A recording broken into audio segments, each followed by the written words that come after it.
me talking about my mental health, maze, when I say I was in the darkest dungeon, I was in it, umenelewa. And trust me, this is coming from one of the strongest people you could ever come across. You can confirm that with my people, that nothing easily phases me. So I was done bad, and it had nothing to do with, you know, making hit songs. It had nothing to do with finances. Trust me, I would have even given it up all if, you know, just to start afresh, you know, because I'm a hustler. Kama ningepata msemo mwenye naweza mlipa kila kitu na nianze fresh. But ni ilikuwa ngumu sana kwa sababu hata watu ambao walikuwa na ndani ni ukaribi yangu wanaweza ni guide na ku, you know what makes it harder is even wase wako wawili watatu ambao karibi yako ambao pengine ulikuwa unatarajia, you know, watakurahisishia mambo, they even made it harder for you, because to them it was like, it's time, yeah, now our guy is vulnerable, you know what I mean? Unaona kidonda kile anakiongeza chumvi, you know that, you know. And me, the other person, me being somehow a loner, you know, it really weighed down on me, bro. And since sikuwa na watu kuongea nao, I had to face it head on, you know.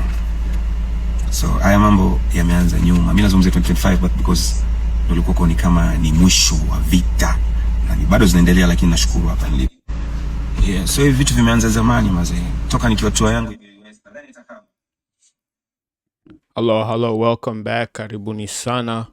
So for today's topic, I kind of want to stray away from the current events and the current topics that are going on out in the internet world, and kind of reflect on what was said in the introduction, which was Otile Brown essentially opening up about his 2025 mental health journey, trials and tribulations that he had to overcome that essentially ended up affecting his mental health. And I want to use this video as an example to kind of chambua the topic of mental health, especially kwa hii economy ya kasongo and everything going on out in the world right now. There's a lot going on, and I don't really think a lot of people are taking that into account when it comes to mental health and how they're tackling, you know, all the trials and tribulations and all the nonsense that's going on in the world currently. So as far as like Otile Brown, I think he really had an important and valid point of view, and personally I would recommend him, I commend him for being vulnerable enough to open up about his situations, especially in Kanairo. Most people, it seems like, Squeezy don't really, especially when it comes to the Mandem, we don't really open up and articulate our trials and tribulations, especially when it comes to mental health. It's something that we, and it's sort of like the older generation's fault when it comes to giving most Kenyans, you know, a nice space to essentially feel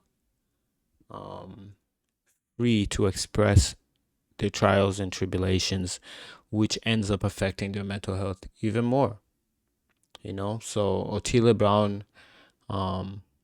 being that he was vulnerable and open enough to at least showcase what he was going through, I think that's a good thing.